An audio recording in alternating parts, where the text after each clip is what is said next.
Then we are up to our demonstration, and Randy is going to show us how to make some interesting boxes. Or, I guess more specifically, the lids for the boxes, right?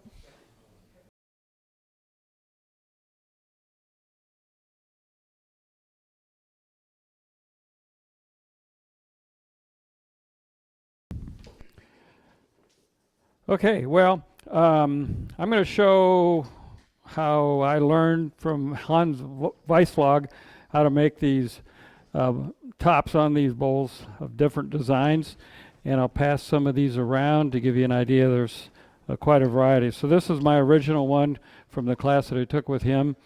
This is boxwood, and I wanted to get some boxwood because it's such a good tight grained hardwood, and which carves really well for this application. But nobody in town has boxwood or hardly even heard of it. I think it must be kind of a German thing, and he probably brought it with him. So I took the class at Mark Adams School of Woodworking. It's been a couple years ago now. But he's still teaching there, and he and his son, Jacob, two us Americans, and unbelievable turners. So if you were to go on, just look on the net, put his name in, it'll show up, and the stuff that he makes is, this is simple, really, compared to the other things he does. He does this type of a thing on the bowls, on the sides of a bowl and stuff. So he didn't teach us how to do those. So let me pass these around. Can somebody? So this is just a few different designs. The process is basically pretty much the same to do all those. So I'm not going to concentrate. I'm not going to make the box for it, because once the lid is made, almost everybody in here has made boxes, right? Anybody not made boxes? Okay. Well, it's like turning a bowl put a lid on it, basically. So once you have the lid made, you make the box to fit up into the lid, and it's fairly simple.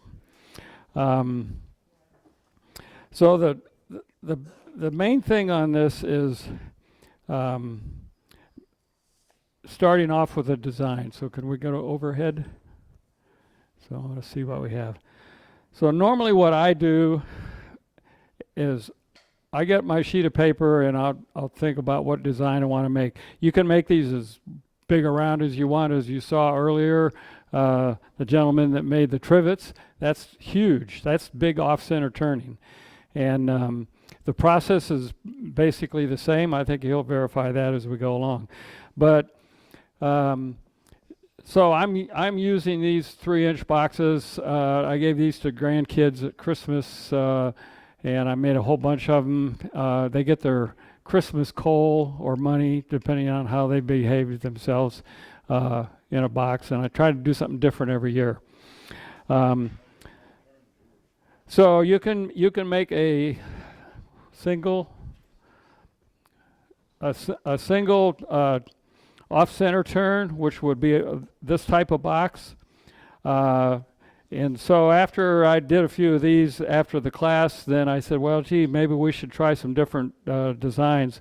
So I went ahead and made a double off-center turn on this one. Then I progressed up and did a triple.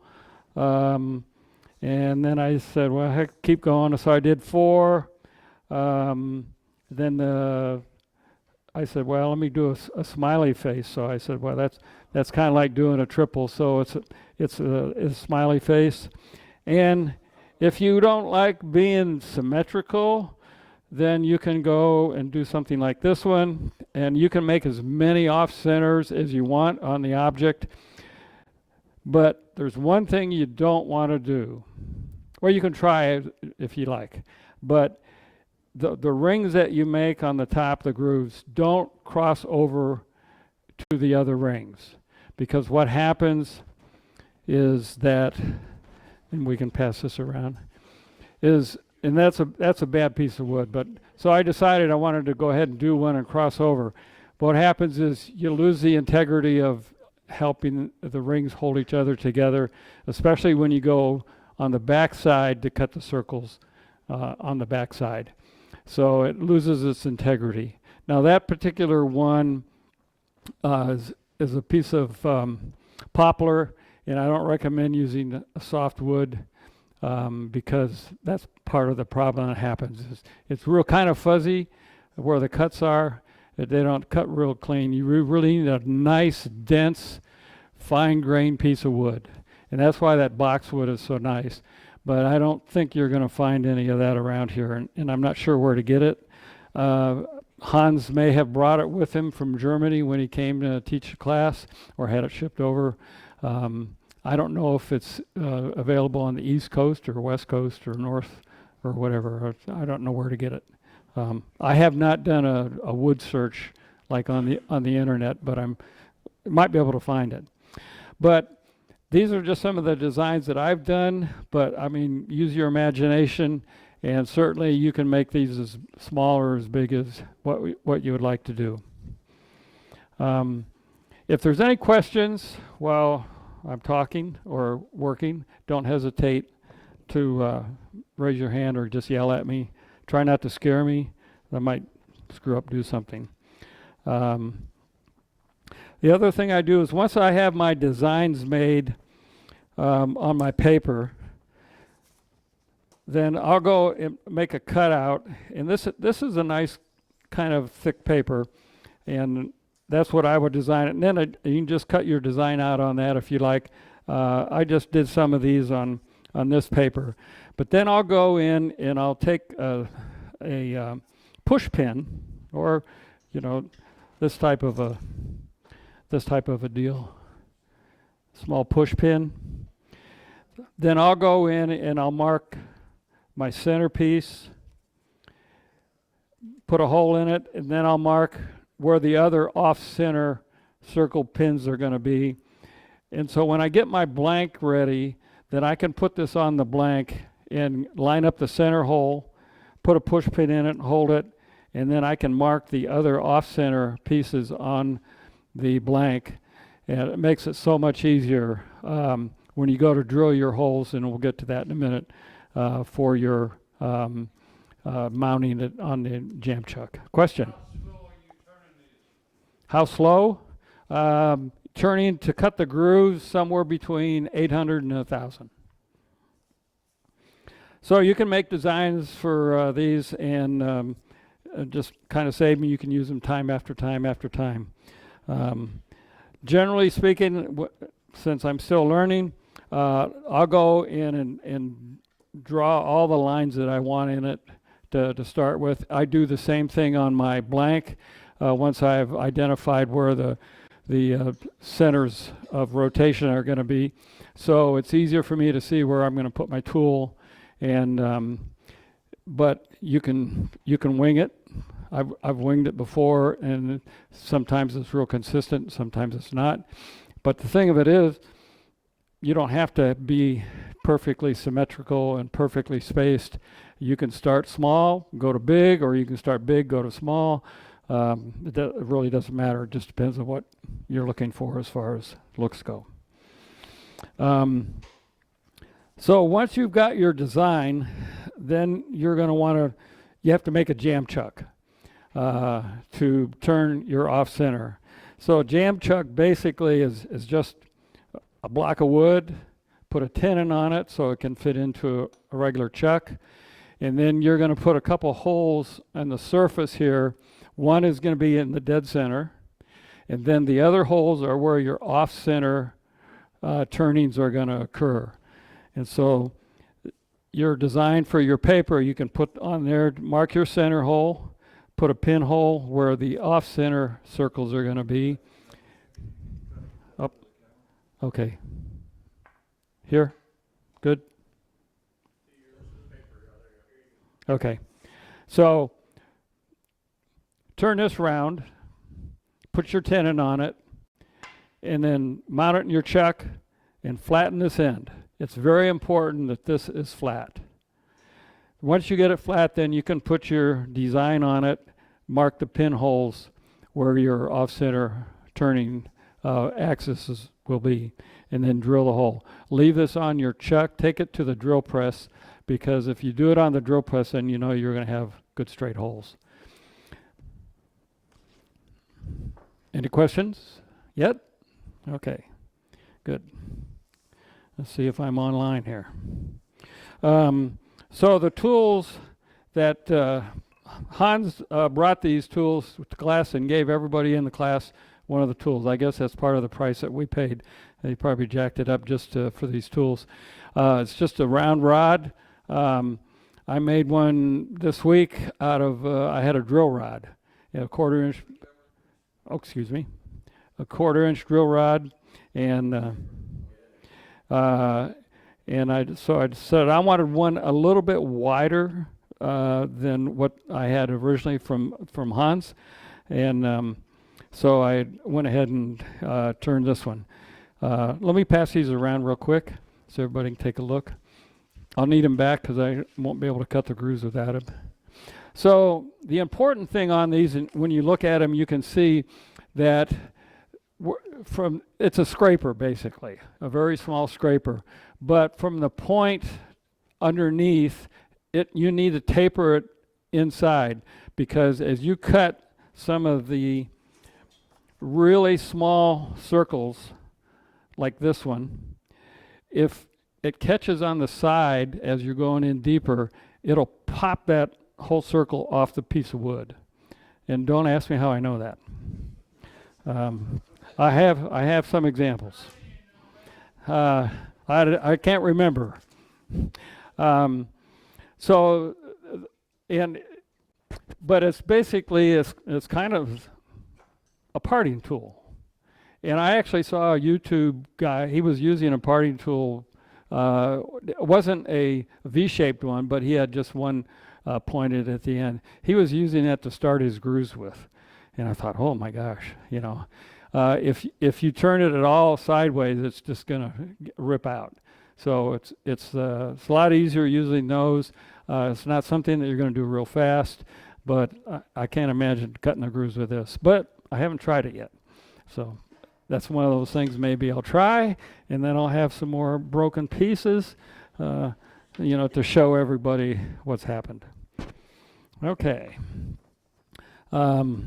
Again, go to Hans Weissflog on the internet and look him up, because he and his son are just really, really unbelievable turners and artisans. And you'll be amazed at the stuff they make. And it's a lot of it is carved on inside and outside spaces, and you know, it's really, really fabulous. All right, so as I said, to start with, I usually draw my design onto paper. Use a compass, a protractor to get your angles just right. If you're doing the 3-angle, 3-circle one, you'll want them at 120. It just makes it easier to line up, because you can tell when you start your turning that if you're doing 2 or 3 different circles, if they're lined up perfectly from the center, because pretty soon the circles aren't exactly even on the edge or where you're cutting through. So if you want to be real precise, then you want to pay attention to that. So make sure your drawing is very accurate and your transfer is accurate. So once you get your drawing done and you're ready to go, then you're going to do your jam chuck. In this case, I've got about a 3-inch jam chuck because I'm using 3-inch blanks. You're going to, once you get your center marked on here, then you're going to mark where your holes for your off-center are. Now, if you're doing like the 3-circled one, if they're all exactly the same distance from the center, and you want it real symmetrical, you only need one hole, off-center hole in your jam chuck to do that on the jam chuck. So I have another jam chuck that's got quite a few holes in it for different things. That's got more holes than it needs, because some of these holes are all exactly the same center from the same distance from the center. And I wasn't thinking very clearly when I did it. I thought, well, okay, if I do a 3-holer, I need 3 holes there, and I need 4 holes if I do 4, but I don't really need that many. So it's just, but this has to be very accurate. Well, actually, it doesn't. But the lid, when you drill the holes to fit on your jam chuck, has to be exactly the same distance as these 2 pins that go in the jam chuck. Now, the pins I'm using are 5/16 diameter. They're dowel pins. They're serrated edges. They fit in there tight, and your lid, when it fits on there, will be very tight too. Let's see if I'm forgetting the mentioned question. Those pins are there the whole time. Yep. So here's your jam chuck. Goes in your regular chuck, and then you're going to use this to do your off-center turning. So once you have your blank lid done, which will be the next thing that we're going to do, and you have your holes drilled in the back for the off-center turning, it goes here on your jam chuck. Now, if you put the center hole in the center, then it's just perfectly in the center. But then you take and turn it so that the center hole's on the outside, then it's flopping around. Okay? So if you are going to use a 3 smiley face design, you'll need 3 holes in the back because you got 2 eyes and a smile that you're going to cut on different axes. Now, you can make those all the same distance to go on your jam chuck. That way that these 2 eyes are going to be the same distance from the center. And then this center point is here, but your compass mark will be down here, and they'll give you the smile from there. But you plan that's why you plan it out on your sheet of paper, so you can put all those lines in there, and you'll know exactly what you're going to get, or pretty close to it. So once you get your jam chuck made, you're ready to go. So what we have is a blank, and this is a little more than 3 inches in diameter. I cut the corners off because it's a lot easier to turn. So normally what I do at home is I just put this flat up against the chuck, run this up to the center, lock it down, crank it up, get this ready.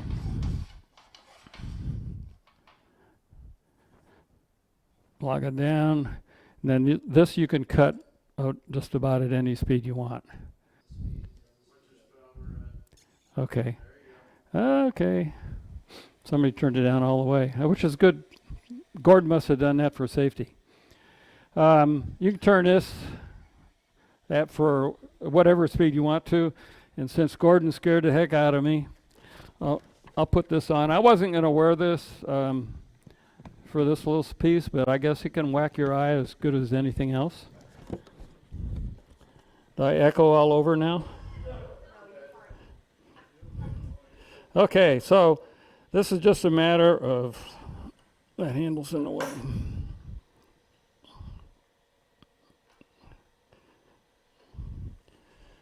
I have a circle marked on there, so it's where my 3-inch mark. So I'm just going to run this down.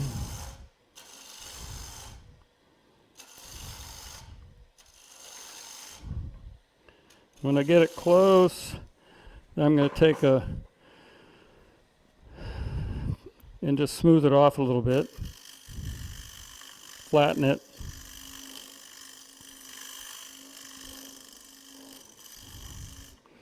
So this is a piece of cherry. In it, it works fine for these most of the time. So once I get that done, then I'm going to pull that off. Getting too strong. And I'm going to put it in my chuck.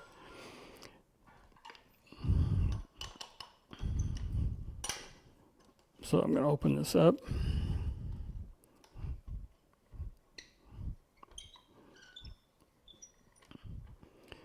And I'm just going to slip it inside. So I have, this is a piece of 3/4 inch piece of wood or thereabouts. It's been planed and flattened, so just going to crank that up. And this is the bottom. So usually on my blanks, I'll write top and bottom so that I know which I like the better side to be outside. So the bottom is basically the inside of the lid. The top is the outside of the lid. So the next step that I do is to take this and you got to make sure these are flat. Very, very important, because you're going to mount it on that jam chuck, and if they rock or something, then you're not going to have a good result, because all the rings will be all over the place in the depth of the cut and everything. So, do what? Oh yeah, or stand out of the way. Yeah, both. Do all the. I know. All right, so I'm just going to flatten this a little bit. I got kind of a hole in there, which I want to make a little bit smaller because it's easier to get it centered. So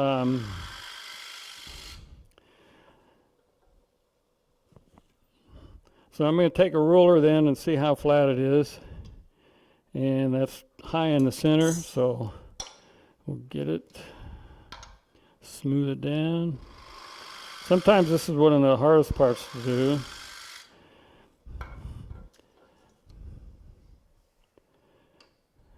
Still high in the center.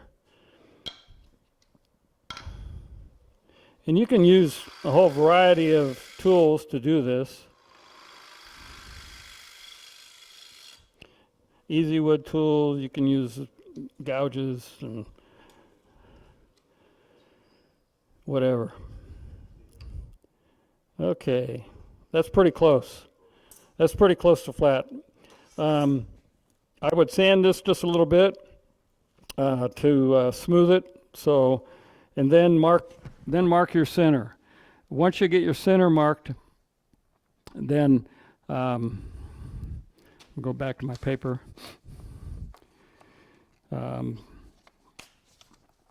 You want to mark your center with a pencil mark. I still have a dimple, so I'm good there. Then I'm going to measure out from there to, okay, a 1-inch mark, and put a point there because my jam chuck, I'm going to set it up for a 1-inch deal. So then take this to the drill press and drill your center hole and drill your off-center hole. Now, if you're going to be doing a 3-holer or 2 or 3 or 4 or whatever, you have to mark each one on here and drill a hole in here. So when you drill this hole, you don't want to drill any deeper than maybe 3/8 of an inch or so, because if you're using a brad point bit, that's good. That's a little extended. You have to stay at least a 1/4 inch away for the depth of your drill bit when you clean out the inside of that bowl, so you don't have marks on the inside. Let's see, so pass that one. So this will show you what happens if you drill too deep and mark it. Then, I suppose that could be probably thinned a little bit more, but it's going to end up being a little bit too thin on the inside. So if you, and it's recommended you do those holes on the drill press so they're nice and straight. And if, let's see. Yes. You don't want to take it in and out of the chuck if you can help it. Drill all the holes that you're going to need, the center hole and however many off-center holes that you're going to use on your design. Now, I've made enough of those that I have a few, I used some pretty thick lids.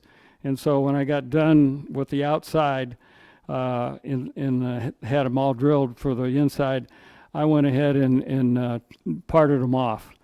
So I kept them all. So I have a collection now of different ones. So I can use these as my patterns. So all you have to do is drill the center hole for your peg, and then mount this pattern on there, and then drill each hole through the pattern. That saves some time. And then I know these holes match up with, you can use these to make your jam chuck. Once you drill the center hole, put your peg in, put these on there, then you can drill all the other holes you want in here at different spaces, and you'll have a pattern to reproduce it. Now, if you're only going to do one of them, then you don't have to worry about it. But you can pass those around. They all have to be the same size and different size. Yeah, 5/16 or whatever dowel rod, whatever dowel pin you use. I mean, a piece of wood that you have chucked up. The diameter, Your box, 3H. The box usually fits for a 3H box, correct? Well, no, you can use a smaller box on this or a bigger one. Just depends on how much you want to hang over and how stable it will be. Okay. Now for the platters that this gentleman made, I would have a fairly nice size backing, because you need to hold that on there. You don't want that flying off on you. And something as big as what he was doing, these aren't going to keep it on there. And neither am I, because I'm going to glue the lid on this when we get to it. Okay, so here we go. I've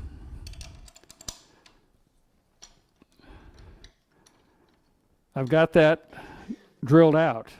So I can flip this over, and all I'm going to do then is flatten this edge, or make sure it's flat. Since I was using a piece that I had already run through a planer, I knew it was flat, and they were parallel. But check it anyway. If it's not flat, go ahead and make it flat again, and mark the center with a pencil. You don't want to drill a hole in it, but you'll get a mark so you know where you are. Go from there. Okay. So I've got my holes drilled. I got it mounted back in here. I've decided what I'm going to do for a pattern.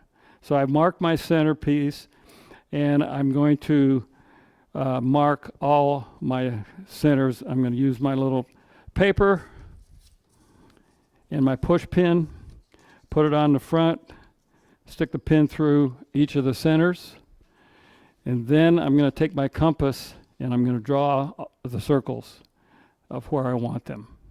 And I would recommend you don't have to do that. You can just go in and start cutting. But then once you get all your circles drawn, then you're ready to go. Now, I have a couple choices here.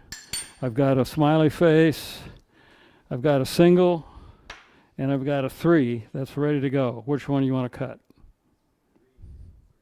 3? Smiley face 3 or just the 3? Just the 3, okay. All right, so now that I have my holes drilled and I've drawn my design, then you go to your jam chuck, line it up. Now my jam chuck, I mark where it fits on here. So I put it back on. Each of the chuck jaws is numbered, so I can put this in there the same place every time, or pretty darn close to it.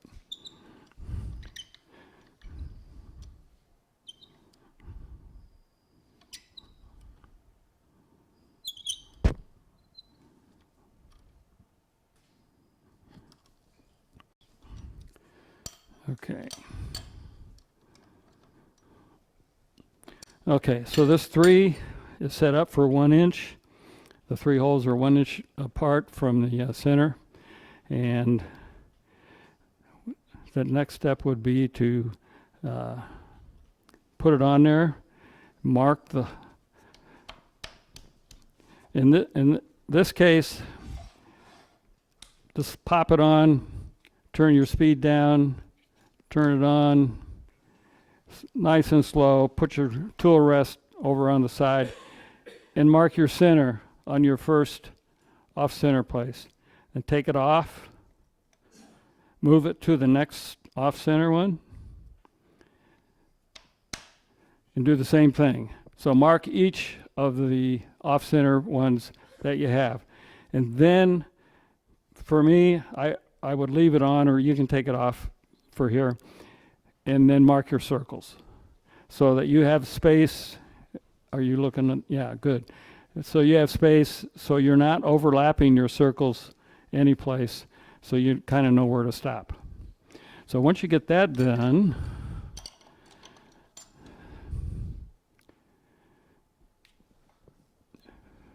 oh, it came off easy.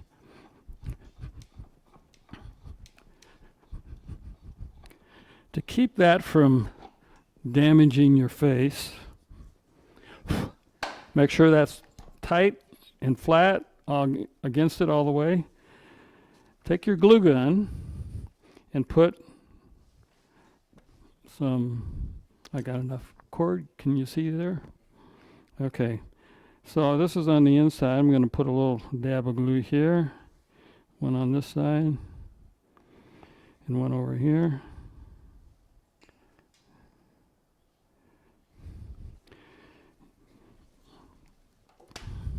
Now you can see how much overhang there is. That's off center. But I'm also going to put a couple on this side. Now, I should not say this, but I have never had one come off. And I know what Murphy's Law of demonstrations are. Is that if you've never happened before, it will happen now. Okay.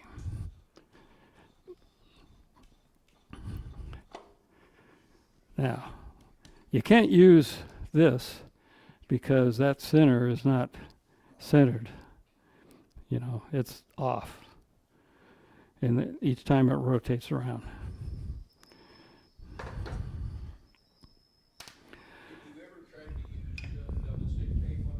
Yes, you can. I noticed somebody was using that and recommended it. I think this is just as easy to get cleaned off. Sometimes that double stick tape, if you put enough on it, it's really hard to. And those pins, you could see when I was pulling that off, those pins were not real easy to get it off. So now I want to get rid of this elbow scratcher.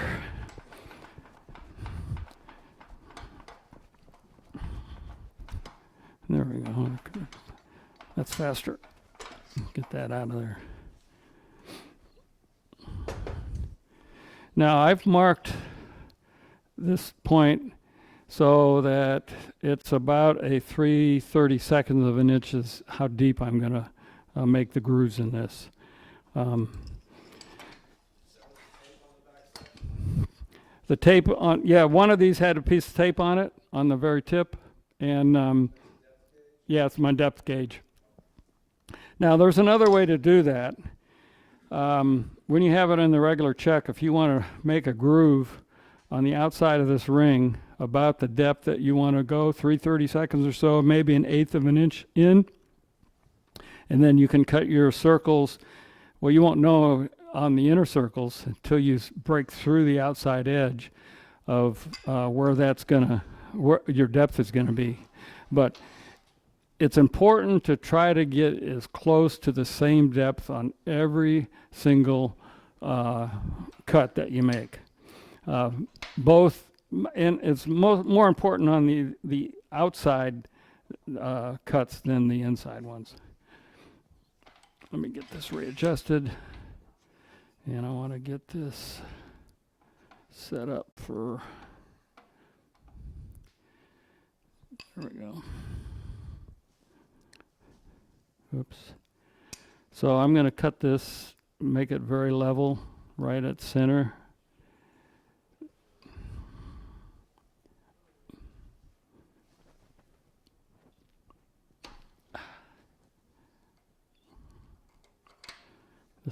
This rest is a real pain.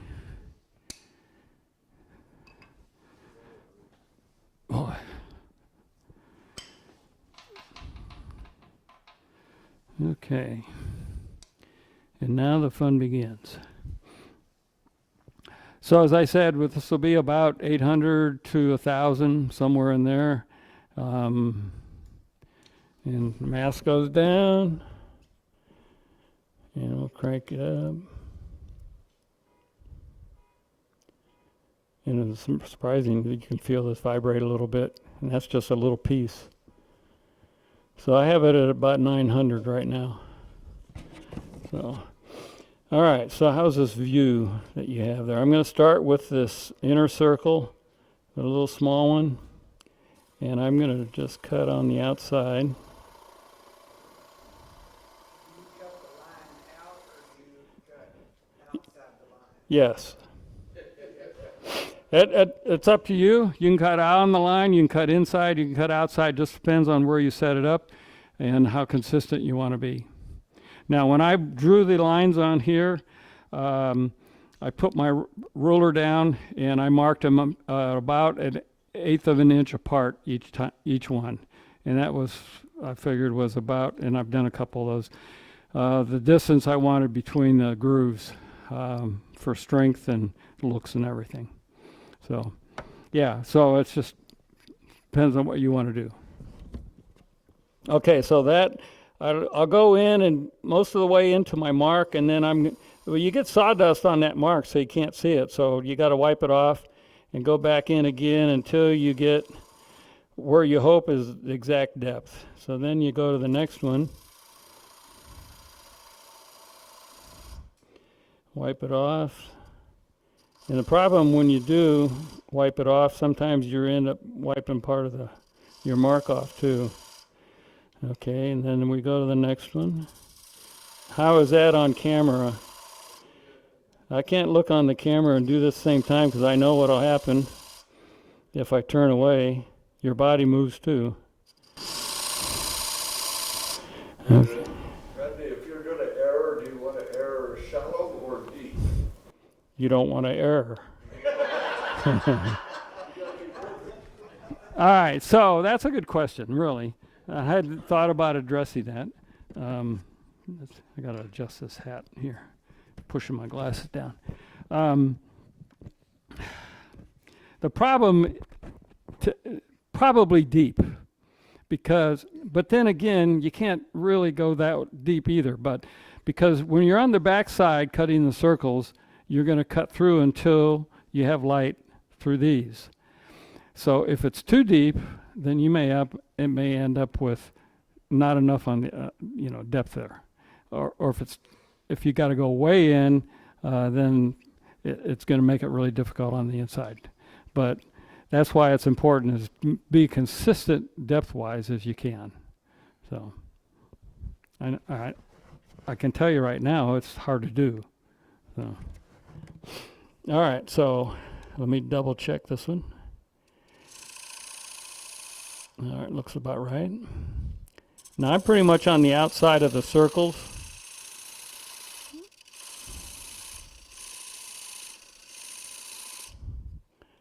And now could you hear that difference? So the difference is we cut through the outside, and you can feel that. It vibrates a little bit, and so it's through on the outside now. So at this point, would you speed it up just a little bit? No, you just leave it the same.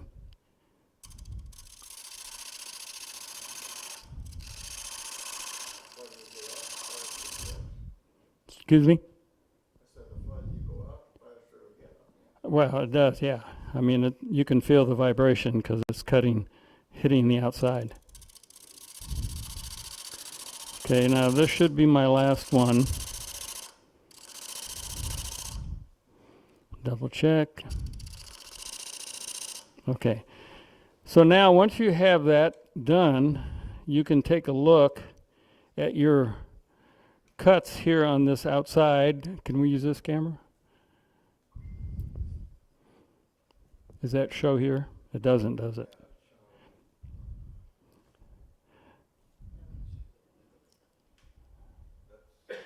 Oh, it has to be moved over. Can I move it? It's focusing right here. So is it hot? Oh. Keep going. Oh, yeah, right here. Okay. Okay. Oh, came back.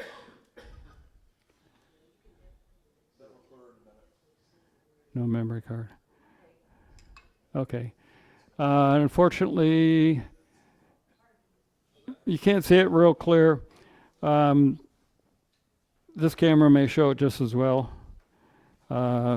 It's kind of burnt out, but you can see where the grooves are, here and here, in the depth.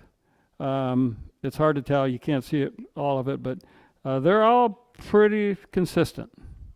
Now this wood is, I don't believe this is hard maple. I think this is soft maple, and you can see it's kind of get some fuzzes on the edges. If it's really a good hardwood, it should cut pretty clean.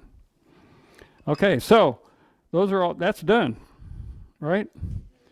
Okay, so now we got to dismount it. So I take a nice sharp chisel and slide it under there, and then slide it under here, knock those pieces off. Let me get this. Oh, I'm glad you said that. When I was preparing this, I do that all the time. I get to here, I get so excited, and then I go to the next one. Then I say, oh crap, I forgot to sand. So, sandpaper. And I found that you don't need to use real fine sandpaper. It's better to use something like maybe 180 or so, because the real fine sandpaper is hard to get in there. So I would turn the speed down a little bit, and you're going to kind of use a corner. Now I have a little plastic credit card that I overspent and put it in there to give me a little bit of muscle. Get a little. So you can take this, and when you're sanding the cuts that go outside, it's a little more difficult because they tend to bounce a little bit. But if you put it in at an angle, kind of just round that edge a little bit. If you can get that paper in there. It's just really hard to keep it in there. The circles that are nice, are full circles, are a little easier. And just get in there and sand it a little bit. Fold it over.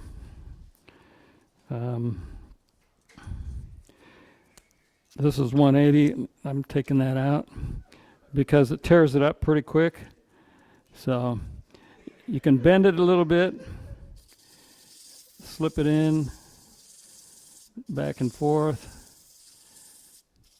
And the smaller they get, the harder they are. Okay, and that's it. Now those outside ones, you can see it bouncing. I don't know if you can hear it or not, but it is. Okay, much better now. So those are sanded. Those are pretty good. And I don't think you have to worry about having them super smooth, because it's just better to get the fuzz off. All right, so now we can go back and clean off these. So on your jam chuck, on this surface, when we get this off, then you got to go back in and make sure that you clean up the glue that's on there, because as I rotate this, it may be sitting on that piece of glue, and then you don't want that to be off, not flat. So double-sided tape, as somebody mentioned earlier, it certainly can be done. So scrape the excess off the bottom of this so you know it's going to be flat.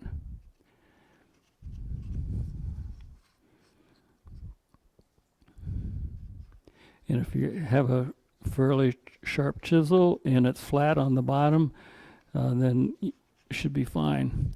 You don't have to worry too much about making a little scar up on the side because it's all going to be cut off anyway.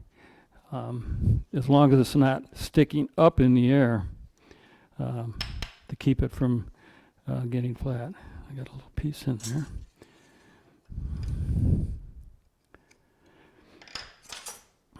So just clean that off good. Don't let anything on the edge get over onto the bottom. There's a little bit of glue here.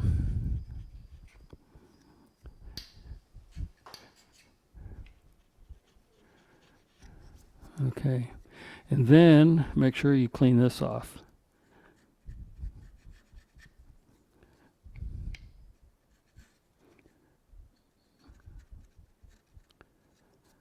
Okay.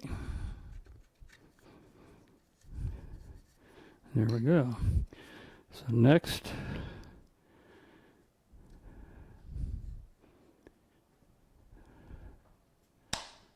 pop that on. Get your glue gun, give it a shot or two.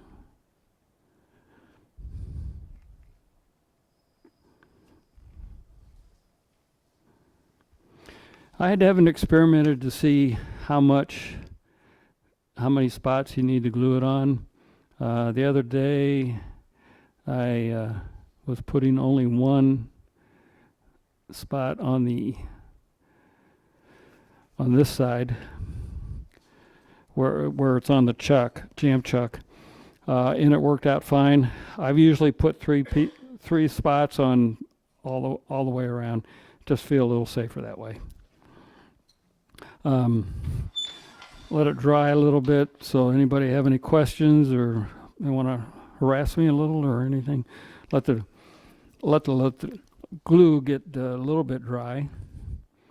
Don't do it if you don't wet your finger. It'll stick. It'll burn. So that's good.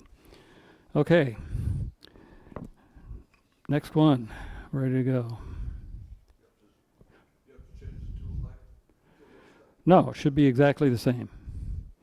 Unless you've changed your whole distance. Because then your center will be somewhere in or out of, it should be at the same level, but depending on what your design is. Yeah. Yeah, each of these is 1 inch from the center, so that's going to be about the same. Should be. Then the other thing you'll be looking at is when we get to the cut through the outside circles or to the last full circle, we'll see how accurate this is from the standpoint of, is that last circle exactly the same on all three of these? We'll see. All right, crank it up again.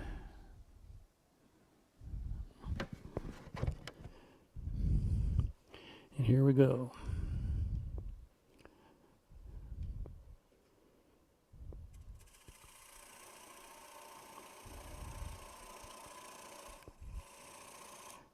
So I've told you before about that little round eyeball right there in the middle.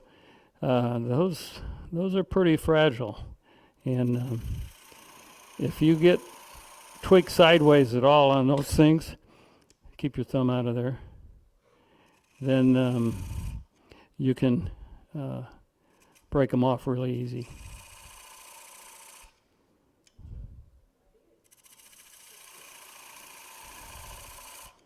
Yeah, you have to watch what's going on flying around that circle, because it does stick out quite a bit.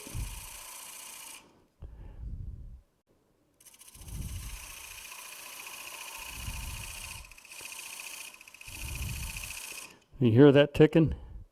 That must be the first one that's breaking the surface. Yeah, there it is. Right here.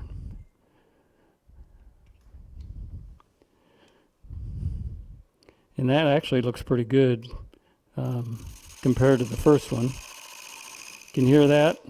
Hear that difference? I know you might not be able to hear it because I'm hard of hearing, and sometimes I can't. So, and I know the age of most of you people out there can't hear squat anyway. So, so I always say to my wife, "What?" Okay, here we go. That's done. Now, what do I got to do? Hey! So, thank you. You know, when I was preparing this, I knew I was going to do that. And I said, okay, what I'm going to do is I'm going to hand out my poop sheet to, where's Nick? Because he's not afraid to yell at me. I was going to give him my poop sheet, and as soon as I went down to the list and I forgot to say something, Nick's going to yell at me. You forgot to do this! So, I appreciate your help. But I thought, well, maybe I won't get harassed so bad. So again, get the sand in there, tip it out, tip it in, tip it out, tip it in. Chews up the paper pretty quick. You have to.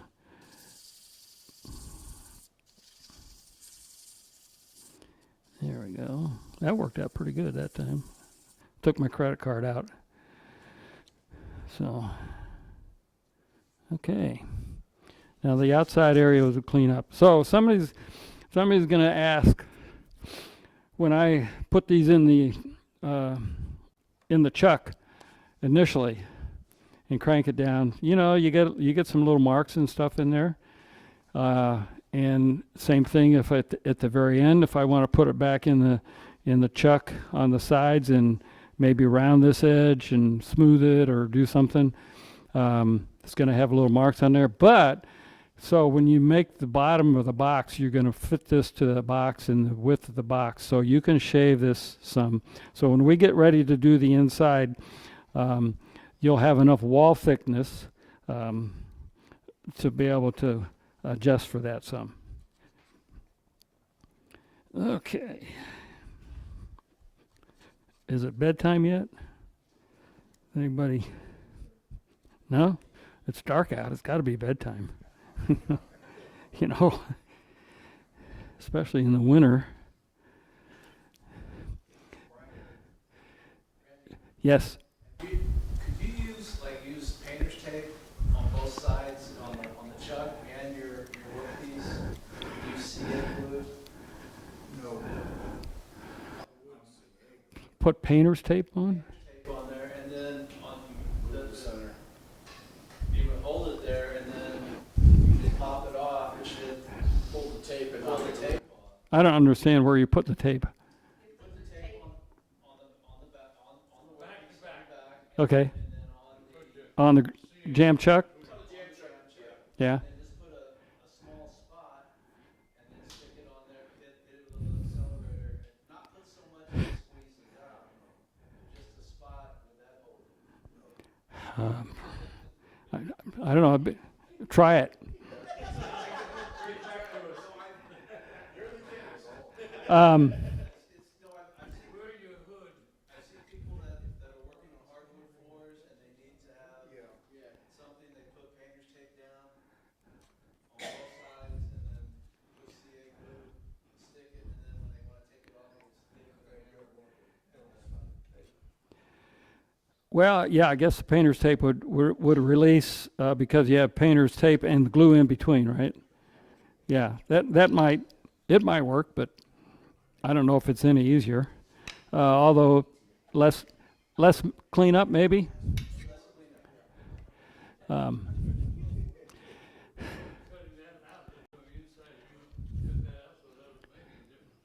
Right. Yeah. Yeah. This backside, as long as it's flat when you're putting it on, so it's consistent, it's not a problem. Whether you use double-sided tape or not, but yeah, you can, you know, there's a lot of ways to skin that cat. This is just a method that I've learned and that I've used, and Yeah, if there's an easier way, I would be happy to do it.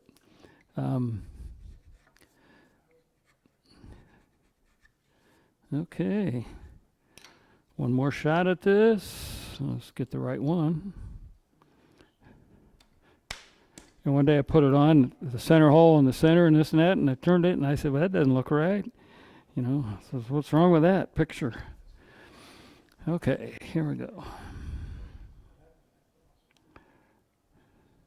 I was going to say maybe I should just put one dot of glue on here and let's see what happens, but I said, no, no, it's probably going to come at me. You know, I have never had anything that came off the lathe go any direction other than this way. I don't have a lot of experience at that, but what experience I do have. But, you know, the lathes, they all come with that cage, you know, I guess to protect somebody out there, but my experience is it's always come this way.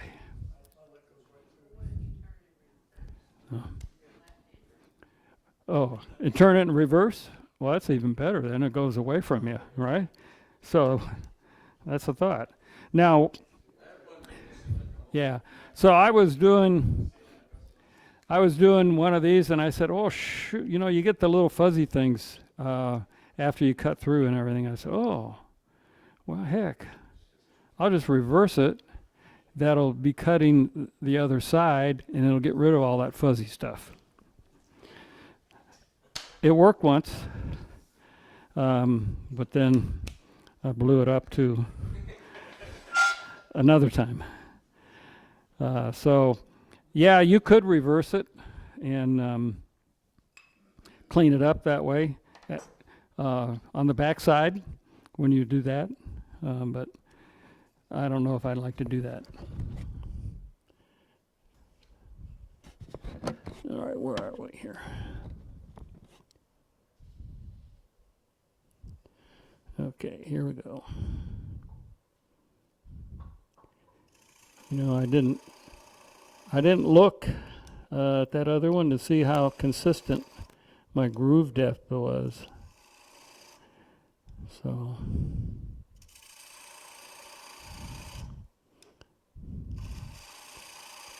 now these circles look different on this one. They look closer together.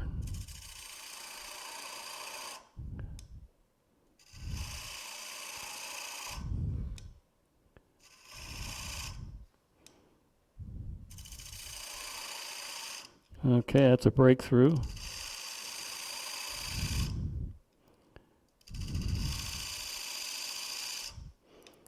So sometimes this magic marker I have on the end of this gets worn too, and you end up going a little deeper than you should probably.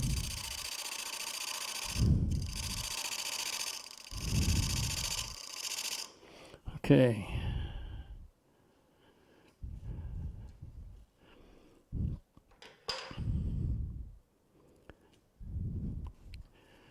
Let's see what it looks like. Okay, that doesn't look too bad. Looks pretty consistent. And now, the thing I always forget, I won't forget, sand it. Let's try a new piece of paper here. You waste a lot of paper sanding these things because they really get torn up quick. Maybe it's not so much, but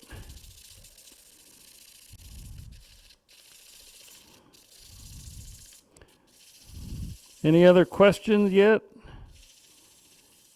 How long does your tool stay sharp? Till I break them. I broke one. My original tool, Hans's tool, I broke. Probably got too deep, and it snapped the end off, so I had to retool it. I mean, you're not cutting a whole lot with this, so I haven't done enough that I worried about sharpening them, although I did before I came here. So, yeah, you can use a diamond honed. That's all you need. I mean, you got what, maybe 1.5 millimeters wide or less, and it's just a bevel. So really all you have to do is just put your hone on there by hand and shave it a little bit. Okay.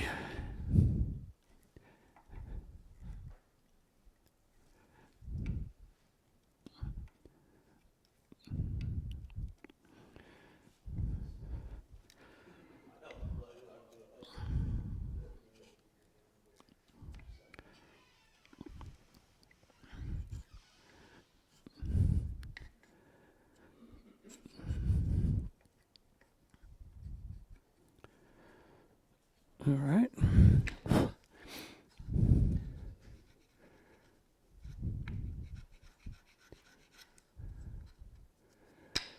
Now we'll need to get all the glue off the outside of this edge too, because when we put it in the chuck, it's got to be nice and round. Maybe that's another reason to try some of those other methods, because you won't have glue on the outside here. Yeah, to get the hot glue. Okay.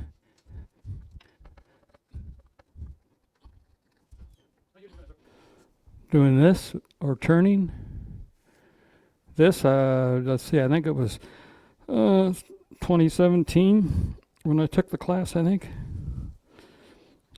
I'd have to look on my board at home. They give you a little wooden plaque for some of the classes when you take them, unless you bail out of them or something. So I have those tacked up in my shop.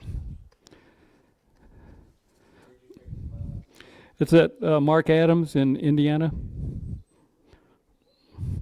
They have a lot of wood turning classes. They teach everything woodworking just about, and then some. They've expanded out into some other areas also. But yeah, they have a lot of really good people that come in for classes there. Box making, beginning turning. Alan Lacer, I think that he starts off the first class of the year and the last class of the year with a skew, and stuff. So, okay. So now let me go to my sheet, make sure I'm not messing up anything. As long as I remember to sand the circles, I was the most thing worried about. Okay, so now we're done with the jam chuck. We're going to go back to the regular chuck. We're going to pop this in backwards, hollow the inside out, and cut the circles. Now you don't have to use a chuck to do this. You can make a jam chuck, put this in to do it. For me, this is quick and easy. And again, you're going to make some little dents, but those will come out after. You don't have to crank this really super hard, because you're not going to put a whole lot of force on it. So now what we're going to do is hollow the inside out. And we'd like to know about how deep our groove is, and we want to stop about the same distance. This is about 3/16. That's exactly what I was thinking of. So the inside groove, I'd like to be about the same depth as 3/16. So what I'm going to do is, you can use metric or whatever, but I'm going to say I want to make the inside a little more than 16, about 16 millimeters deep, and then cut my grooves. So you can hollow the inside however you want. I find these easy wood tools work pretty good for me. They just don't go too deep. Yeah, I mean, it's one of those, you can go too deep and you can go too shallow, and then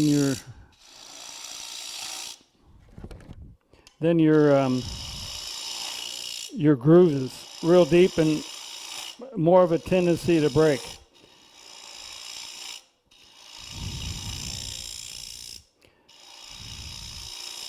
Okay, now you saw the one I sent around that I drilled the holes too deep. So got to be kind of cognizant. So I'm down at the bottom of my hole. So I take my ruler and I take my other ruler, put this across here, and then I can see how deep I am. So right now I am about 12 millimeters deep there and only 10 on the outside. So I'm a little deeper in the center. But these two things are invaluable. Now the other thing I know on this smaller tool, if I know I'm going to go about 10, 12 millimeters deep, that is on the millimeter side, right to the back side of the cutter. That's about 10 millimeters. So if I want to go a little deeper than that, just up the bevel, let's see if it's at the top of that bevel, that's about 13 millimeters. So, and if I wanted to, I wanted to make sure it was, and I said I was going to go about 16, then I would maybe put a line on there to give me an idea, but it's best to stop and measure. Now you can use the flat one, or you can use the round one. As it starts to get a little bit thinner, you'll start to hear it doesn't sound very solid. It's kind of like, you know, when you get to the bottom of a bowl and it starts to get kind of that funny sounding, and before you make a funnel, you know.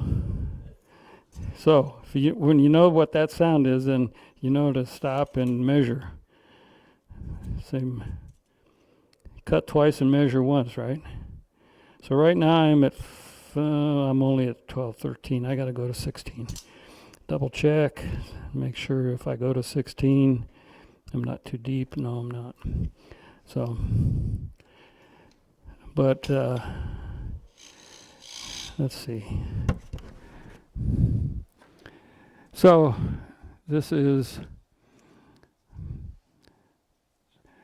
that's what happens if you go too deep. You find out pretty quick, especially when you start to cut your grooves.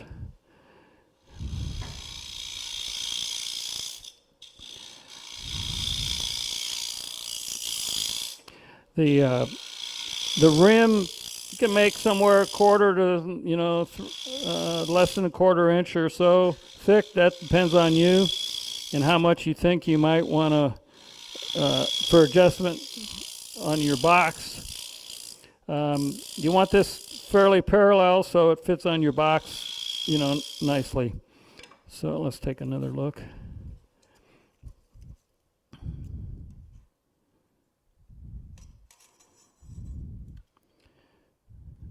Okay, we're at 15. Not quite as, but 14 on the outside, so I'm getting a little bit of a taper, which is fine. That can be fixed.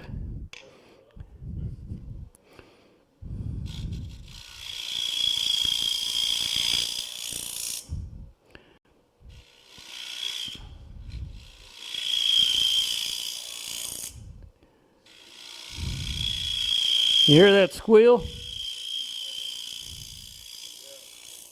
So that squeal's telling me that's not too solid anymore. So better slow down.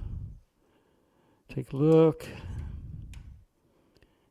It's nice and flat looking in there. All right, that's 16. And it's still only, I'm still a little high on the outside. So I'm just going to taper.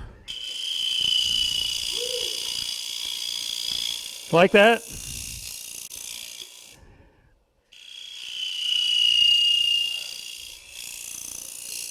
Must be getting close. Can't see light yet. Now maybe it'd be smart to put a light behind here, and when it gets started to get paper thin, then you know.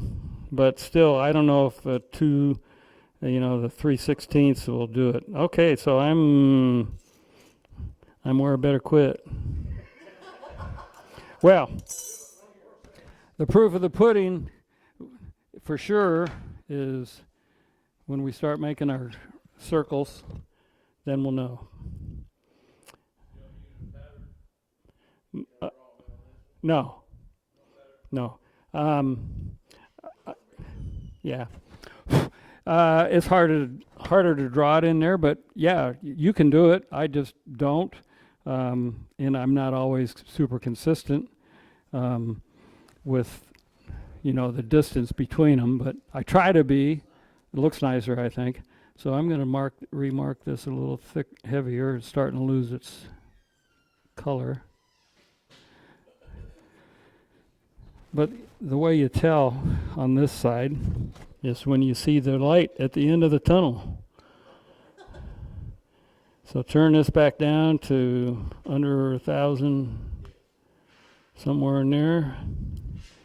Now, the center circle doesn't have to be super small. I'd recommend, a little wider than the outer ones for support purposes. But if you want to make a dot in there, and then you'll know better. But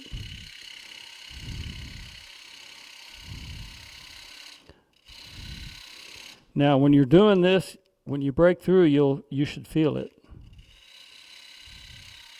You'll feel a little tug. Now I'm going to make another circle though before I look.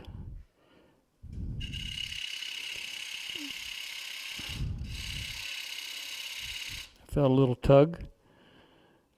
Let's see what we got. I don't see light. I'm not deep enough. So we're going to go back in on this guy.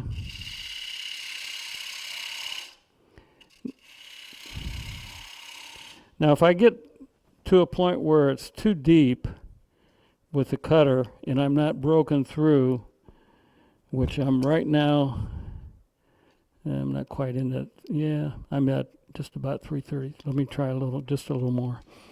I'll go back in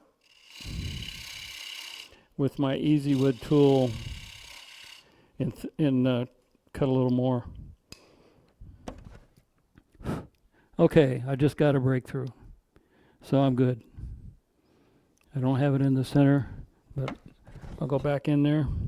So I'm okay, I think distance-wise, depth-wise.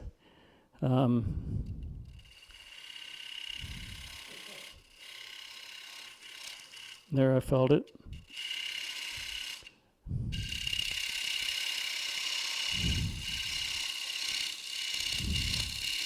Felt that.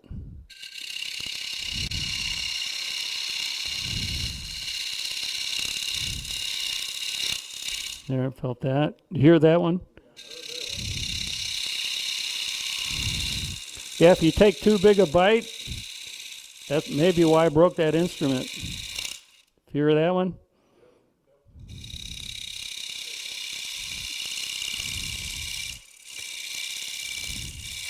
It's getting deeper. I'll take a look. Yeah, I'm through. Now sometimes there's still just a film of wood covering the hole, and when it does that, then I'll go back in and go that just a little bit more, just to try to clean that up. But you can do that after you've done them all. So that's where I am here.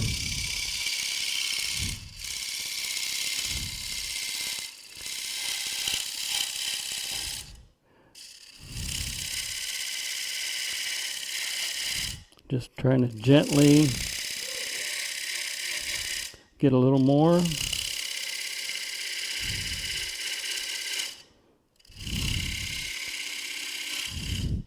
You want them to be clear enough so you don't have to do a whole lot of shaping after you take. You don't want to take it off of here and put it back on again. Okay, the outside edges I need to go a little more, a couple of areas. Yeah, I can see one of the circles, one of the rings on the outside is not as deep as some of the others. So some of them are really clear, and some of the others are not quite as clear.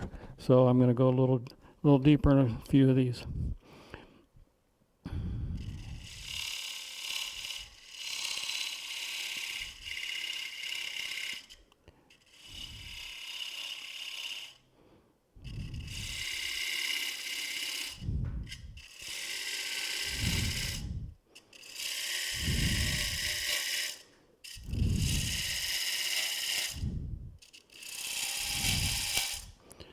All right, that sounds like I'm getting pretty good contact all the way around. Okay, I think we're good. How does that show up on there? Does that look? Can you see the backside? Yeah. All right, sand him. Try it again.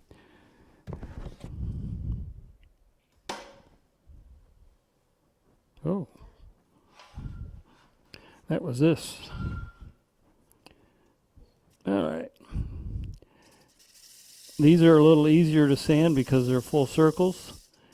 It's nice to get the paper down into the bottom, though, to help clean up some of the fuzz between the top one and the bottom one. But there's almost always some fuzz to clean up, and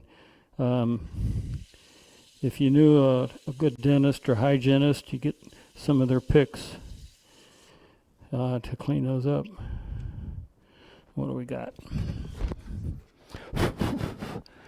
Okay. So far so good. I maybe could have cut one more ring on that. But sometimes you run into the edge of the tool on the edge there. So to be safe, better safe than sorry, instead of blowing it up. So as you can see, there's still a lot of fuzz right here on this one, and it didn't. Can you see that on there? Yeah. So there's quite a bit of fuzz in there to clean up. Could have been a little bit deeper. I've some inconsistency there, but that'll clean up. What I've been using is I take a X-Acto knife, just a regular blade. I'll thin it out a little bit at the tip so that you can kind of put it in the groove and just kind of flick it, and then in both directions, so it just kind of breaks off the fuzz that's there. And that that'll take care of it. It's kind of a pain. This is a softer wood too, unfortunately. The harder wood, usually you don't have as much fuzz in there. So my last sheet I have is shows all the tools. Now, anybody that wants a copy of my instructions, just email me, and I'll send you a copy. And so I have a thing called "What Can Go Wrong." So you've already seen some of it. You've already seen the one where if you drill the holes too deep. Okay, you've seen that one. If you make the circles too thin, then things happen. What do we got here? Oh, this is not that one. Here we go. Okay. So the inside ring on this is a smiley face. This is a 3/4 inch instead of a 1 inch off center. And so none of the eyes broke through, or I didn't want to, because if I had, they would have crossed over in the middle. Is that a better camera? Excuse me, I got sawdust. Oh, and this one. No, that's me. That doesn't. What? Oh, there you go. Okay. All right. So this happy face is different from the one I passed around because I set this at a 3/4 inch from the center. The other was a 1 inch from the center. There you go. Is that good? But you can't break through the outside on this because of you'll be crossover on the inside. But it's kind of a pleasing appearance. What's wrong with it is the inside. I got the ring too thin right here, and that piece just popped out. That's very, very common to do. So your thickness there is important. So this one is, let's see. So this one is also the same thing. The inside ring on the outside edge, I got it too thin. I couldn't get my tool in it, and so it broke there. So this one is, I did the crossover where the rings are, and I got a lot of tear out. So, and this was maple also. So I don't recommend you crossing over on those rings. This one broke. That was okay. So these two,